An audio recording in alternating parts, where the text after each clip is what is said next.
প্রথমত একটি বাছুর কিনতে গেলে বাছুরের জাত চিনতে হবে। সেই জাতটি যদি হলস্টাইন ফ্রিজিয়ান হয় সেটা ভালো হয়, যেমন সায়াল বা অন্য যে দেশের কুরাত জাতীয় বীজ আছে সেগুলোর দুধের রেকর্ড তত ভালো পাওয়া যায় না।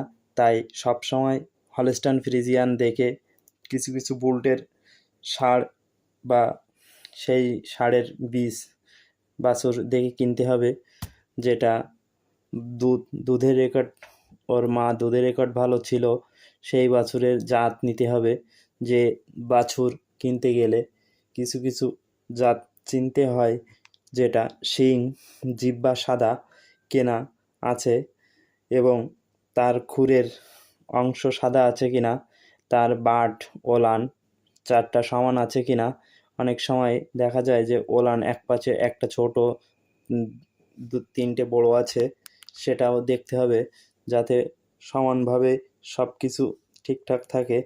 বাছুরের হলস্টাইন ফ্রিজিয়ান কেনা, সেটা বারবার বলছি, কিন্তু কোন কোম্পানি সেটাও একটু দেখলে ভালো হয়। বয়স, বাছুরের বয়স কতদিন হতে পারে, বাছুর কেনার পরে তার সময় মতো টিকা দিতে হয় বা কৃমির ওষুধ করানো লাগে 3 মাস পর পর, সেটাও মালিকের কাছ থেকে শুনে নিতে হবে যে বাছুরটা কতদিন আগে কৃমির ওষুধ দেওয়া আছে, কি এর কোনো টিকা দেওয়া আছে কি না, সেটা একটু ভালো হয়। বাছুরটা যদি বয়স বেশি হয় তাহলে তার পিছনে একটু খরচ কম হবে, কিন্তু বাছুরের বয়স যদি অল্প হয় তার পিছনে খরচ একটু বেশি হবে। এর জন্য বলি বাছুরটা দেখতে হবে সচরাচর যে কেমন বয়স।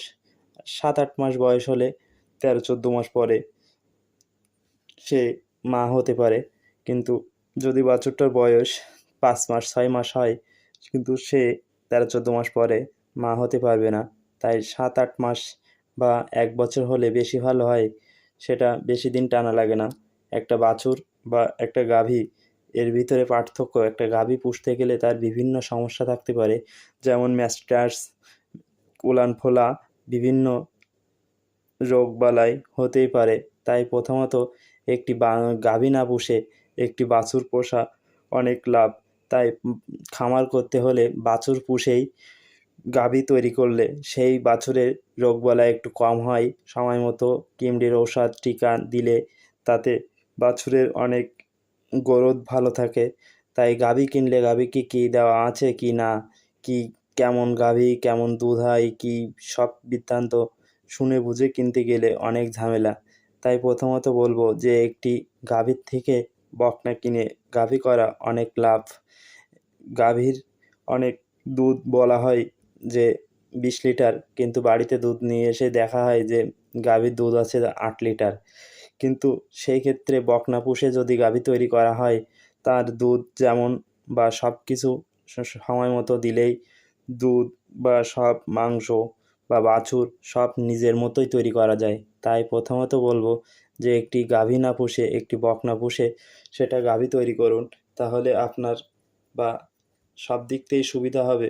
যে গাভী কিনে গাভীতে দুধ হলো না, খামারে লস গেল, সেটা না হয়ে প্রথমত একটু ব্যয়বহুল হবে যে আপনি বকনা পুষে গাভী তৈরি করা, কিন্তু সেটাই লাভজনক। যে বকনা সেটা কতবার বাচ্চা দিয়েছে একটা গাভী সেটা হয়তো মালিক বলে না, কিন্তু 2বার কি 3বার বলে, কিন্তু সেই বাচ্চা দিয়েছে 5-7বার। কিন্তু সেজন্য প্রথম বকনার তো আর বাচ্চা বা ওই বয়স বোঝাই যায় যে এটা বয়স কতদিন।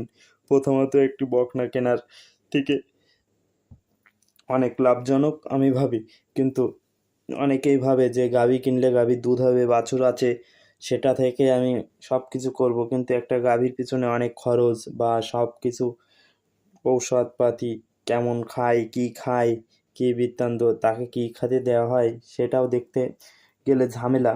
তাই প্রথমত বকনা পুষে বকনার খাবার সচরাচর যে খাবার পাওয়া যায় সেটা দিলেই হয়। খড় ঘাস, কিছু দানাদার খাবার, ভুসি ভুট্টা খোল এবং সাথে অন্য সয়াবিন খোল টোল আছে, যা সচরাচর বকনা পুষেই আমি মনে করি খামারি দ্রুত উন্নত হতে পারে। কিন্তু একটি গাভী বা দুটো গাভী কিনতে গেলে অনেক টাকা দাম, কিন্তু সেই গাভী যদি ভালো না হয় আপনার খামার করে লস হতে পারে। সব সময় বকনা কিনে একটি গাভী তৈরি করলে সেই গাভীর দুধের রেকর্ড বা সব কিছু বাচ্চা সব কিছু তার ভালো পাওয়া যায়। তাই বলবো যে একটি গাভী না পুষে প্রথম বকনা পুষুন, বকনা পুষে গাভী হোক, সফল খামারি হন, এটাই বলবো আমার।